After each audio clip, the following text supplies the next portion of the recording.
మీరందరూ ఛాంపియన్స్. వాస్తవంగా నేను ఏనాడు ఐఐటికి అన్నిటికి నేను వెళ్తానని ఊహించలా. మనకి అది అవుతులే, వేరే యూనివర్సిటీస్కి వెళ్తే బెటర్ అని నేనైతే అనుకున్నా. కానీ ఈరోజు మీరు కష్టపడి బాగా చదివి మీ వెనకాలన్న తల్లిదండ్రులు గర్వంగా నవ్వుతూ సాధించారు.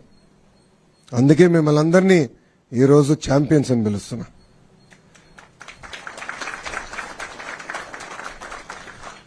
నాకు ఛాలెంజ్ అంటే బాగా ఇష్టం. బాబు గారు అంటే చంద్రబాబు నాయుడు గారు గౌరవ ముఖ్యమంత్రి వర్యులు నేను ప్రత్యక్ష రాజకీయాలు పోటీ చేయాలనుకున్నప్పుడు ఈజీ కాన్స్టిట్యున్సీస్ ఉన్నాయి, ఈ నియోజకవర్గాలకు వెళ్ళి నాకు ఈజీ అవుతుంది, నీకు ఈజీ అవుతుంది అని చెప్పారు. నేను తీసుకోవాలా. ఎప్పుడు గెలవని నియోజకవర్గం నాకు ఇవ్వండి, పోటీ చేస్తా, గెలుచుకుని వస్తానని చెప్పాను. ఆనాడు ఓడిపోయా. 2019లో నేను ఓడిపోయా. 5,300 పైచిలకు ఓట్లతో ఓడిపోయా. కానీ ఓడిపోయిన రోజు దగ్గర నుంచి మొన్న ఎన్నికలయ్యే వరకు అంటే 5 సంవత్సరాలు అక్కడనే కష్టపడ్డా, అక్కడనే పోరాడా, ఒక ఛాలెంజ్ తీసుకుని ఎట్టి పరిస్థితుల్లో మళ్ళీ గెలవాలి అన్న లక్ష్యంతో పనిచేశా. నేను విద్యాశాఖ మంత్రి అవుతున్నానని న్యూస్లో వచ్చినప్పుడు ఎంతో మంది నాకు ఫోన్ చేశారు. ఎందుకు సార్ అంత కాంప్లికేటెడ్ శాఖ, ఐటీ ఇండస్ట్రీస్ ఎన్ని ఈజీగా ఉంటాయి, మీరు అదే తీసుకోండి, ఇది మీకు కష్టమైన పని అని చెప్పారు. కానీ నేను ఒప్పుకోలా. ప్రజల జీవితంలో ఒక మార్పు తీసుకురావాలి, కష్టపడాలి, మనలాంటి యువకులు కీలకమైన శాఖలో ఉండాలి, యువత ఎదుర్కొన్న సమస్యలు నేను నేరుగా తెలుసుకునే పాదయాత్రలో అందుకే కష్టమైన శాఖ నేను తీసుకుంటాను, ఒక ఛాలెంజ్గా తీసుకుంటానని ఆనాడు నిర్ణయించా. ఇది మీ అందరికి ఎందుకు చెప్తున్నానంటే జీవితంలో మనకు అనేక పరీక్షలు పెడతాడు దేవుడు, అన్ని రకాల పరీక్షలు పెడతాడు, కానీ జయించే శక్తి కూడా మనకిస్తాడు. కలిసికట్టుగా మనందరం పోరాడితే ఎవ్రీథింగ్ ఇస్ పాసిబుల్. ఈరోజు మన ప్రభుత్వం ఒక లక్ష్యంతో పనిచేస్తుంది. పేదరికం లేని ఆంధ్ర రాష్ట్రం, రాబోయే 5 సంవత్సరాలు 20 లక్షల మందికి ఉద్యోగాలు కల్పించాలనేది ఒక లక్ష్యంగా పెట్టుకున్నాం.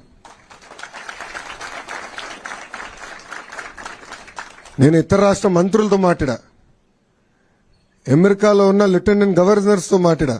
వాళ్ళందరూ ఆశ్చర్యపోతున్నారు, ఇన్ని ఉద్యోగాలు మీరు చేయగలుగుతారా అని, తీసుకురాగలుగుతారా అని. గతంలో తీసుకొచ్చాం, మేము చూపించాం.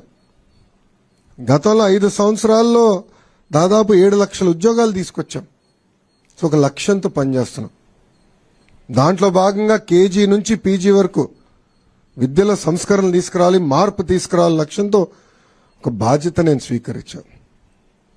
బాబు గారు ఎప్పుడు ప్రజల పరిపాలన ఉండాలని చెప్తారు. మా అందరికి కూడా మినిస్ట్రీస్ కేటాయించిన తర్వాత మేము అందరం కలిసాం.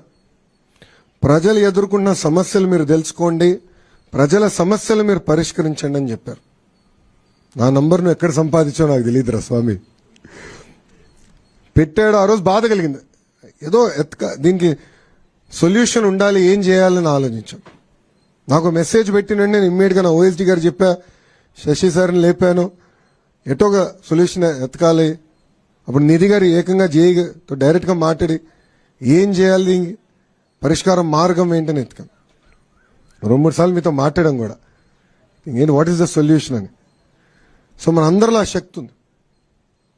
సో ఈ ప్రభుత్వంలో చాలా స్పష్టంగా ప్రజలకు కావాల్సిన ప్రభుత్వం, ప్రజలకి జవాబుదారీతనం ఉండాలి, అందుబాటులో ఉండాలి. ప్రజలు ఏ సమస్య ఏదో పరిష్కారం ఎత్తుకుతున్నారో అది అందించాల్సిన బాధ్యత మంత్రులపైన ఉంది. వాస్తవంగా నేను ఎంత కష్టపడినా ఈ 5 సంవత్సరాలు ఈ రోజు ఈవెంట్ నేను మర్చిపోలేను. ఎందుకంటే మీ తల్లిదండ్రులు అందరు నవ్వుతా, నేను ఈ రూమ్లో అడుగుపెట్టినప్పుడు నవ్వుతా నన్ను పలకరించారు. నాకు తెలుసు, వాస్తవంగా నేను స్టాన్ఫర్డ్ ఎంబీఏకి అప్లై చేసినప్పుడు నాకు వస్తున్నాను అనుకోలే. 3 యూనివర్సిటీస్కి అప్లై చేశా, స్టాన్ఫర్డ్ లీస్ట్ ఛాన్స్ అనుకున్నా. కానీ ఎప్పుడైతే నాకు ఇంటర్వ్యూ లెటర్ వచ్చిందో ఇంట్లో చెప్పా, ఇట్లా ఇంటర్వ్యూ లెటర్ వచ్చింది. నా తల్లిలో నా నవ్వున ఈ రోజు కూడా మర్చిపోలేను. దాని తర్వాత ఎప్పుడైతే నాకు అడ్మిషన్స్ లెటర్ వచ్చిందో, డీన్ ఆఫ్ అడ్మిషన్స్ నుంచి నాకు లెటర్ వచ్చింది, అది చూపించాను. చంద్రబాబు నాయుడు గారు కూడా గర్వంగా ఆ రోజు ఫీల్ అయ్యారు. సరే అట్లానే మీ తల్లిదండ్రులు కూడా ఎంత గర్వంగా ఉన్నారో వెనకాల నేను చూస్తున్నా. నిజంగానే నాకు చాలా సంతోషంగా అనిపించింది.